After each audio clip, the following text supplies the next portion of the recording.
کوئی بے ہوش ہے تو جنگوں میں گم ہے کوئی، کسی کو دیکھا یہ موسیٰ سے پوچھے کوئی، کسی کو دیکھا یہ موسیٰ سے پوچھے کوئی۔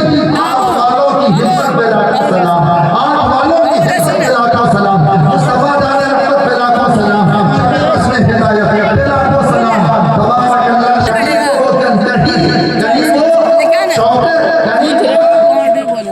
کہیں وہ دوبلے رنگ والی، کہیں تقاضے وصال کے تھے، کہیں تقاضے وصال کے تھے۔ اعلیٰ حضرت کے شعر جو آپ نے سنا ہے، سمجھنے کی کوشش کیجیے بڑی تیزی کے ساتھ۔ آپ نے قرآن میں ذکر فرمایا، میرے محبوب کی شان میں تو قرآن کی آن ہے، آپ کا بستر بھی گرم رہا، نظیر بھی گرتی رہی، وضو کے پانی قطرے قطرے گرے تو وہ بھی رہتے رہے۔ آپ گئے بار بار، اور پھر یہ سب عالم جاری و ساری رہا، اسی کو سمجھنا ہے۔ سبحان الذی اسریٰ بالحرام، پاکی ہے پاکی ہے اسے جو اپنے بندے خاص کو راتوں رات لے گیا۔ مسجد ہجرت نہیں فرمائے ہیں، مدینہ الرسول ہجرت نہیں فرمائے ہیں، مکہ المکرمہ میں جلوہ افروز ہیں، اور رب تبارک و تعالیٰ کا حکم آتا ہے ہجرت سے پہلے آپ حضرت ام ہانی جو آپ کی چچا زاد بہن چچیری بہن ہے، ان کے گھر کا آرام فرما ہے۔ وہ کون سی تاریخ ہے؟ رجب المرجب تھی، وہ 27ویں شب ہے، وہ شنبے کی رات ہے، 27ویں شب ہے، اور میرے آقا آرام فرما رہے ہیں۔ رب نے فرمایا جبرائیل لبیک مولا پروردگار عالم جو حکم ہو، رب نے فرمایا اجل یا جبرائیل، اجل یا جبرائیل، ان اللہ اشتاق الی لقائک یا رسول اللہ۔ رب نے فرمایا جبرائیل جلدی کرو، مولا کس بارے میں جلدی کرے؟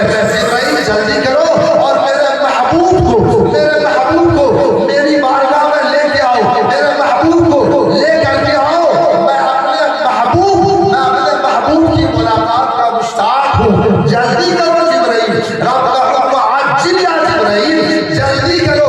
رب کی بارگاہ میں رضا پیش کیا، مولا جلدی کرے کس طرح؟ جتنا جلدی ہو سکے جنت کو سجاؤ، اور جنت تو جنت ہے، اس میں اور چار چاند لگا دو، حور و دلدار کو عمدہ سے عمدہ کپڑا زیب تن کرنے کا حکم دے دو، فرشتوں سے یہ اعلان سنا دو، تمام نبیوں کے درمیان یہ خوشخبری سنا دو، فرشتوں کی جماعت لے لو، فرشتوں کی جماعت لے لو، جاؤ جاؤ، میرا محبوب ام ہانی کے گھر آرام فرما ہے، جلدی کرو، جنت میں چلے جاؤ، میرے محبوب کو عمدہ سواری پر سوار کر کے لاؤ، جنت میں جاؤ اور براق کا انتخاب کر لو، اور چننے کے بعد اس براق کو میرے محبوب کی سواری بنا دو۔ جبریل امین جلدی کرنے لگے، سارا اعلان ہونے لگا، تیزی سے جواب دے، فرشتے کو لے کر کے جنت کی طرف روانہ ہو گئے، اور جانے کے بعد دیکھتے کیا ہے؟ جنت میں تو 40,000 براق ہے، سب کی خوبصورتی اپنے جگہ بے مثال ہے، سب کھیلیاں لے رہا ہے،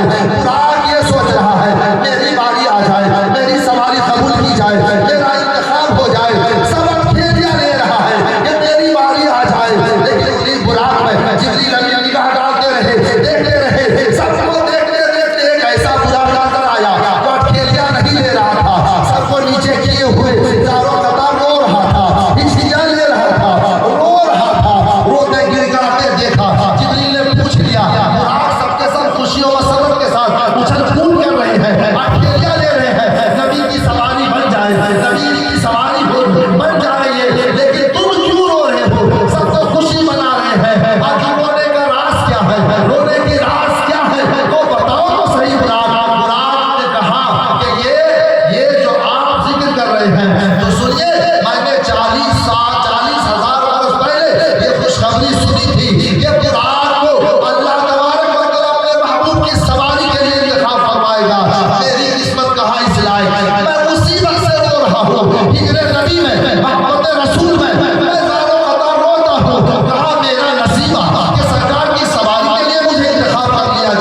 محترمہ حضرت ام ہانی رضی اللہ تعالی عنہا کے گھر آئے تو فرشتوں کی جماعت اتر پڑی، براق سواری ہے، سبحان اللہ کیا کہنے ہیں، رحمت و نور کی برسات ہو رہی ہے۔ جبرائیل گھر پر نزول فرماتے ہیں، دیکھا کہ محبوب پاک اللہ کا محبوب اس طرح سے رات پر آرام فرما ہے، لیٹے ہوئے ہیں، سوئے ہوئے ہیں۔ اللہ اکبر کبیرہ، سرکار کا دیدار ہوتا ہے، جبریل امین دیکھتے ہیں سو رہے ہیں، عجیب معاملہ ہے۔ رب نے فرمایا عجیب جبریل جتنا جلدی ہو سکے میرے محبوب کو میری بارگاہ میں لاؤ، اور ادھر محبوب آرام فرما ہے، بے خبر سو رہے ہیں۔ اللہ اکبر کبیرہ، اب اپنے نورانی ذہن سے وہ سوچنے لگے، رب کا فرمان جلدی لے کے آؤ، یہ محبوب کی بارگاہ ہے، محبوب یہاں تو تیاری بھی نہیں ہے اور یہ تو آرام فرما ہے، کیا کیا جائے؟ آواز کے ذریعے اٹھایا جائے، آواز کے ذریعے جگایا جائے، یا ہلا کے جگا دیا جائے، ہلا کے جگا دیا جائے، کس طرح سے جگایا جائے؟ یہی شک و بند میں ہے، سوچ رہے ہیں کہ آخر انہیں کیسے جگایا جائے۔ یہ نوری ذہن سے جب سوچتے ہیں تو خبردار یہ عام بارگاہ نہیں ہے، یہ اللہ کے محبوب کی بارگاہ ہے۔ رب نے فرمایا جلدی جاؤ، جلدی کرو، اور یہ رب کے محبوب کی بارگاہ ہے، یہاں اگر ذرا سی بے ادبی ہو گئی تو رب ناراض ہو جائے گا۔ اللہ اکبر کبیرہ کرے کیا نہ کرے، یہی شک و بند میں تھے کہ رب نے ارشاد فرمایا یا جبرائیل قبل قدمیں، یا جبرائیل قبل قدمیں، اے جبرائیل سوچو فکر میں پڑے